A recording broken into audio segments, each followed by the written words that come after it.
¿De acuerdo? No sé si lo habéis mirado, lo habéis hecho, lo habéis intentado. ¿Sí? De todas formas, tenemos que dejar aquí la grabación porque no está grabado, evidentemente, del curso pasado. Era imposible grabar algo que todavía no había salido, así que no está grabado, así que lo tenemos que grabar. De todas formas, me ayudáis. El apartado A de este ejercicio, que es el apartado, la parte teórica, nos dice que a una espira plana que está en reposo se le acerca perpendicularmente al plano de la misma un imán por su polo norte. Esto no debería sonar de algo ya, pero ya lo hemos hecho. ¿Me explico? ¿No? Voy a hacer un dibujo, en este caso voy a dibujar la espira. Es plana, así que como es plana, la puedo dibujar. El hecho de ser plana no solo significa que está en un plano metida, pero puede ser circular, puede ser rectangular, puede ser cuadrada, puede ser como nos dé la gana, ¿vale? Yo le voy a dibujar circular. Esa es la espira y está en el plano de la pizarra, en el plano del papel, ¿de acuerdo? Que nos dicen, por cierto, nos han mandado ya por fin una convocatoria para una reunión que creo que es el día 31 de enero, ¿vale? Para decirnos si hay alguna novedad o algo que tenéis en cuenta.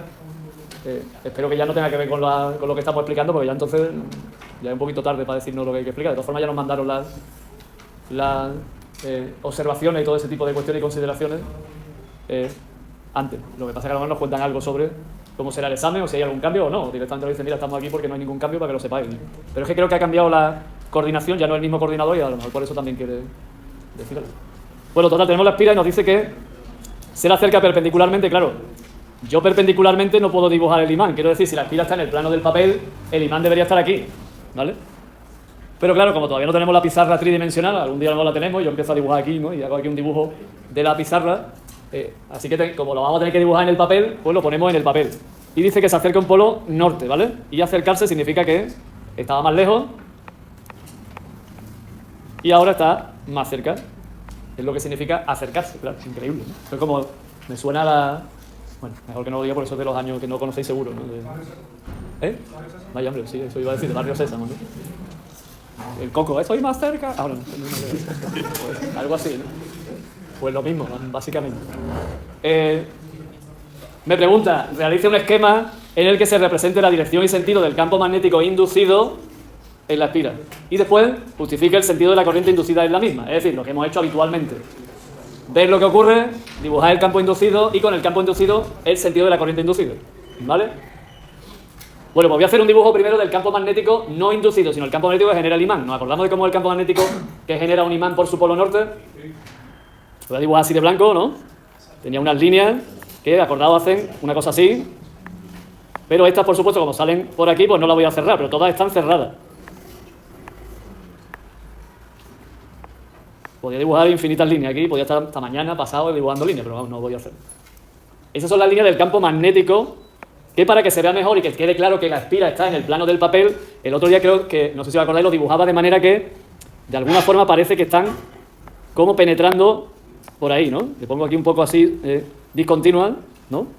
Para que parezca que están desapareciendo por detrás, ¿no? No sé si me estáis entendiendo el dibujo.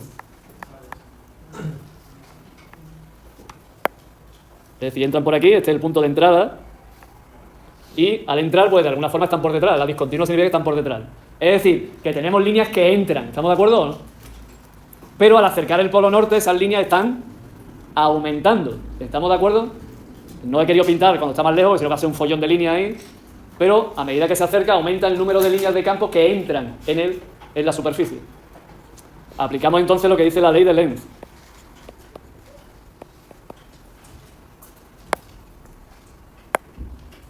Que dice que el campo magnético inducido y la corriente eléctrica inducida y la fuerza electromotriz inducida tienen que oponerse a la causa que la ha producido. En este caso, la causa que la ha producido es un aumento de las líneas de campo que entran. Luego, ¿cómo será el campo magnético inducido para oponerse al aumento de las líneas de campo que entran? Tendrá que ser un campo magnético que salga. ¿Estamos de acuerdo o no? Lo voy a dibujar de color rojo, el campo magnético inducido, que me están pidiendo que lo dibuje, ¿lo veis o no? Así que el campo magnético inducido será un campo magnético que viene por aquí, va discontinuamente y en un momento determinado sale, ¿vale? Es decir, está saliendo de la espira. Ese sería el campo magnético inducido. Voy a pintar otro, ¿vale? Me hace ilusión. ¿Estamos de acuerdo? Así que el campo magnético inducido debe ser un campo que salga. Podríamos dibujarlo también, si alguien lo quiere dibujar para que lo vea mejor el que nos esté corrigiendo, puede decir que el campo magnético blanco entra, ¿no? Mientras que el campo magnético inducido sale. Esto sería el campo magnético, que no lo he puesto aquí, inducido. Lo he puesto de rojo, ya con poner de rojo pensaba que ya estaba... Pero le voy a poner inducido para que quede claro que es el campo magnético inducido. No sé si se ve bien ahí con la luz.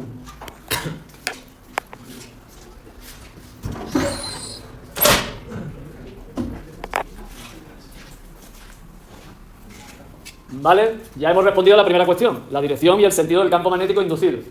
Lo voy a decir con palabras. La dirección es perpendicular a la espira, ¿no? Y sentido hacia fuera del papel, hacia nosotros. Ese sería el campo magnético inducido. Campo magnético, ¿eh? Todavía no estamos hablando de corriente eléctrica, ¿eh? Una vez que ya sé cómo es el campo magnético inducido, ya me puedo plantear cómo es la corriente eléctrica inducida. Y para eso tengo que acordarme de cómo es el campo magnético que genera una espira circular. Que recordar, es un campo magnético que tiene que ver con el sentido de la corriente que se genera, o que está en la espira. Y ese sentido, que viene dado realmente por aspectos matemáticos de producto vectorial, nosotros lo determinamos con la regla de la mano derecha. Pero eso es una regla, eso no sirve para explicarlo, eso sirve para saberlo. La explicación tiene que ver porque así es el campo magnético debido a una espira circular, ¿de acuerdo? En este caso, el sentido de la corriente inducida tiene que ser tal que genere ese campo magnético inducido, que entiendo yo que será sentido antihorario, ¿no? Sentido antihorario. Para que se genere ese campo magnético que esté en dirección perpendicular a la espira y en sentido hacia afuera. Esa será la corriente que podríamos llamarla I inducida. Porque nos interesa el sentido, realmente. Una forma de comprobarlo esto, que ya lo comentábamos el otro día también, en otro ejercicio que era exactamente igual que este. Pasa que el ejercicio que nosotros hicimos aquí no solo era acercándose, sino también se alejaba. O sea, eran dos partes, una acercándose y otra alejándose el polo norte. Es que cuando yo acerco un polo norte, una forma de oponerse la espira que se acerque el polo norte es generando otro polo norte. Y es que ese sentido de la corriente eléctrica que hay ahí genera un polo norte. Porque las líneas de campo están saliendo. Eso es un polo norte. Igual que el del imán, donde desde el polo norte salen las líneas de campo. Eso sería otra forma de comprobar que ese sentido está bien planteado, puesto que ese es el sentido clásico que diría se opone al acercamiento de un polo norte generando otro que se repela, lo repela de alguna manera, que es la forma de oponerse en este caso a su acercamiento. ¿Cuestiones? No lo podríamos, pues yo ahora que he visto lo del polo norte acercándose, sí. Se me viene a la mente directamente lo de que se genera un polo norte de la espira, sí. Y de ahí ya he sacado el sentido de la... Eso es una forma de comprobarlo, de que tú te des cuenta de que lo que has hecho es correcto. Pero hay que utilizar la ley de Lenz y explicarlo con la ley de Lenz y decir lo que hemos dicho. Lo del polo norte es un añadido que nosotros tenemos ahí para todavía verificar si lo que hemos hecho es adecuado, si está de acuerdo con esa idea de la repulsión entre los dos polos norte. Pero no sirve para explicar, no debería ser ese el mecanismo. ¿Alguna otra aclaración? ¿No? Nos vamos entonces al apartado B, si no hay ninguna otra aclaración, porque ya hemos terminado con eso del apartado A.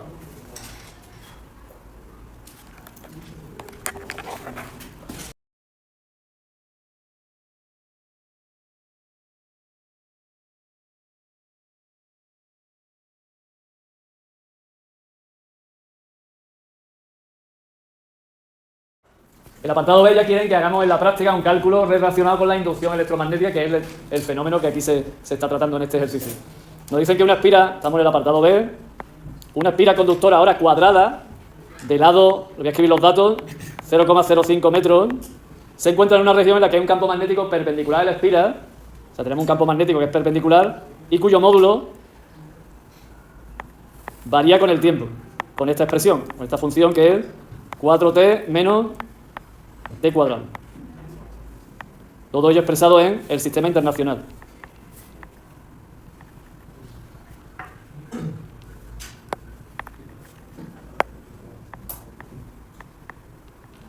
Ahí lo que dice es que el campo está expresado en teslas y el tiempo está expresado en segundos. Eso es lo mismo que decir que tiempo y campo están en el sistema internacional.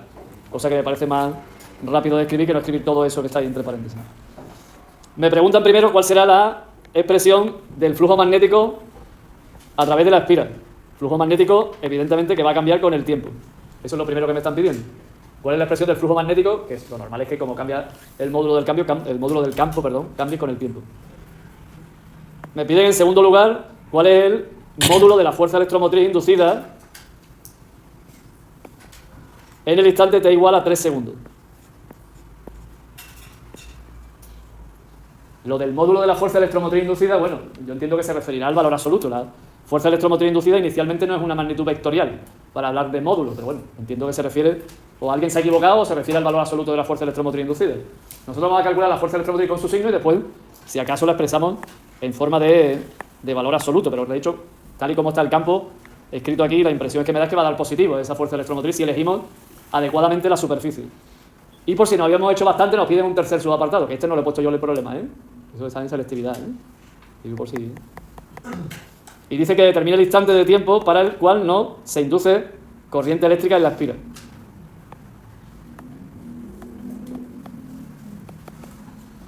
Es decir, para el momento en el que la fuerza electromotriz inducida se haga cero, ¿vale? Podríamos utilizar la corriente, pero como no tenemos datos para hallar la corriente, vamos a hallar la fuerza electromotriz, que habrá un momento, si es que varía con el tiempo, en el que se hará cero, ¿vale? Pues venga, vamos a por ello, ¿no? Tenemos una espira, así que una espira conductora se entiende que n es igual a 1, solo tenemos una espira. Para calcular el flujo, ya voy a poner el apartado A, ¿veis cómo se cree uno que esto es el apartado A y es el apartado I, el primero que tenemos que hacer? Estamos en el B. Para calcular el flujo magnético, pues ya sabemos que lo que tenemos que hacer es multiplicar escalarmente el campo por la superficie. Y más concretamente, bueno, antes de nada, porque no lo he hecho, estaba solo copiando los datos, voy a hacer un dibujo de la situación. Tenemos una espira cuadrada, ¿vale? De lado 0,05 metros. Y tenemos un campo magnético perpendicular. Lo puedo pintar en perspectiva. Lo voy a pintar que sale de la espira.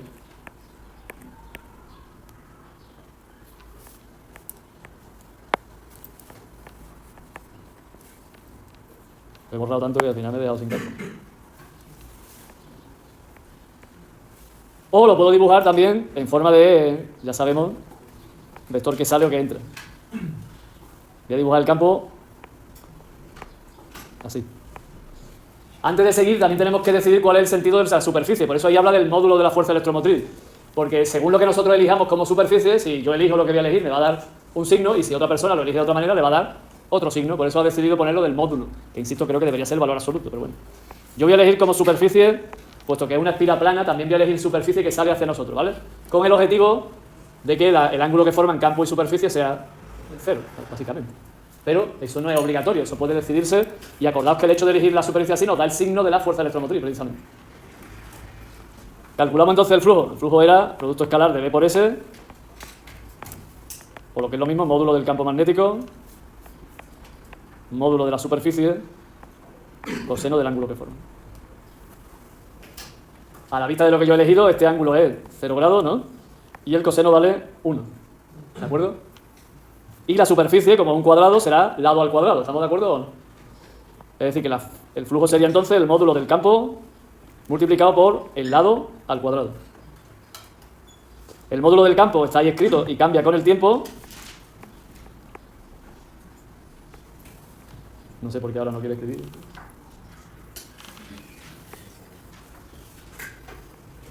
Ahí no quiere escribir, por lo que sea.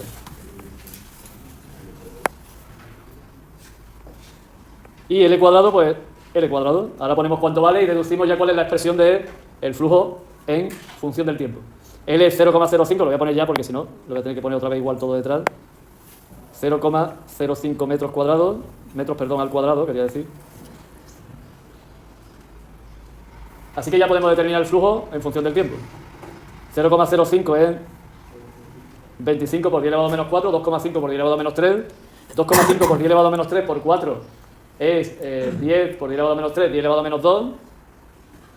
Así que 10 elevado a menos 2t menos 2,5 por 10 elevado a menos 3 t cuadrado. Si yo no me equivoco, si alguien lo ha hecho, me lo confirma.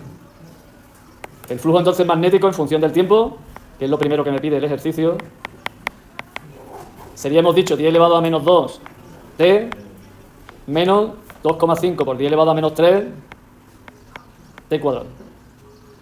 Eso escrito en todo ello en el sistema internacional. O lo que es lo mismo.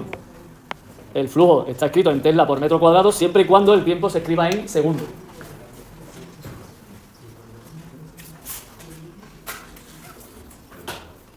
Si no lo habéis hecho, comprobarlo, y si lo habéis hecho, pues decirme si es correcto esa cuestión. ¿Sí? Vale. Ya tenemos el flujo magnético en función del tiempo, ya me puedo ir a calcular el segundo apartado, que es la fuerza electromotriz inducida, para lo cual utilizo la ley de Lenz-Faraday. En realidad, como me pide el módulo, podría calcular, pero es que si utilizo la ley de Faraday no me va a salir positivo. Así que voy a utilizar la ley de Lenz-Faraday porque de esa manera sí me va a salir directamente con el sistema de referencia superficie que he elegido positivo. La ley de Lenz-Faraday, recordemos que la fuerza electromotriz inducida es menos número de espiras que tiene la bobina o el circuito por la derivada del flujo magnético respecto del tiempo. Pues nada, derivo, ¿no? La fuerza electromotriz inducida también va a depender del tiempo y va a quedar menos 1 por la derivada respecto del tiempo del flujo.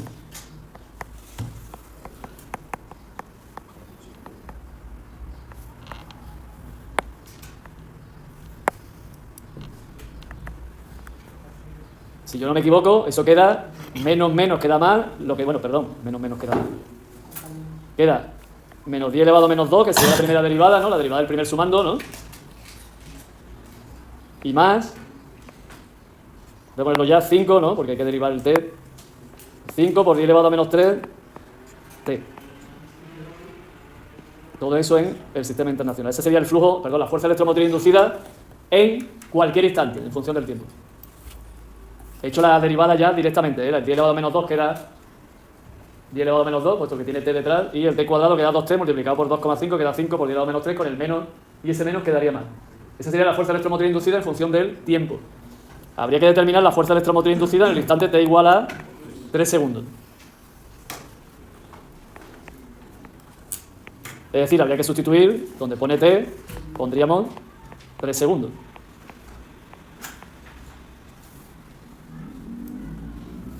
Eso quedaría 3 por 5, 15, 15 por 10 elevado a menos 3 es 1,5 por 10 elevado a menos 2, ¿no?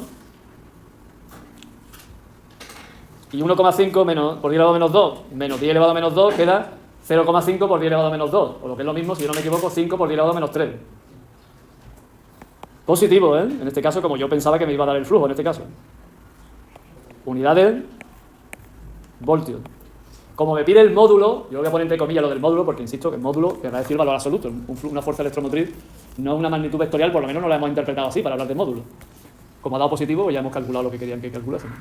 Son 5 milivoltios, ¿no? 5 por 10 elevado a menos 3 son milivoltios. Así que la fuerza electromotriz en el instante t igual a 3 segundos son 5 milivoltios o 5 por 10 elevado a menos 3 voltios. Si yo no me he equivocado, ¿eh? Si me equivoco, decírmelo, ¿eh?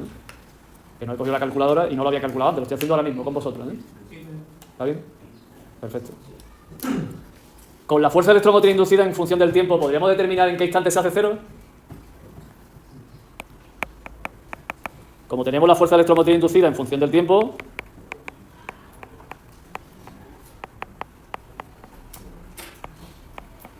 ¿podríamos decir en qué instante se hace cero? Pues igualamos a cero la fuerza electromotriz inducida y despejamos el instante en el que se hace cero. Parece que sí hay un instante en el que se haga cero, porque hay una parte positiva, otra parte negativa, y eso significa que tengo que dividir 10 elevado a menos 2 entre 5 por 10 elevado a menos 3. Eso es 2, ¿no? Así que la fuerza electromotriz inducida se hace cero y se anula en el instante t igual a 2 segundos. Eso quiere decir, teniendo en cuenta que para t igual a 3 segundos a nosotros nos sale positiva y en 2 segundos se anula, es que antes de los 2 segundos será negativa. Porque si eso es continuo, y nos vamos a las matemáticas, si una función es continua y pasa por un valor negativo y después otro positivo, en algún momento se hará cero. Pues ya está, ese sería el problema entonces. Hemos hallado ya el flujo en función del tiempo, tenemos ahí los tres resultados. La fuerza electromotriz inducida en el instante t igual a 3 segundos con signo positivo, que a nosotros nos da positiva, y ya entonces ese es su módulo, digámoslo así, ese es el valor, que podemos darle en valor absoluto. Y hemos hallado el valor del tiempo para el que la fuerza electromotriz se hace cero. ¿Alguna cuestión? ¿Aclaración? ¿Duda? ¿Dificultad? ¿Problema? ¿Algo que no hayamos entendido?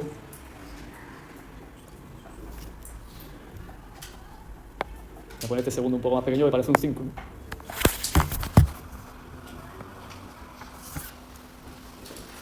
Pues nada, paramos entonces esto.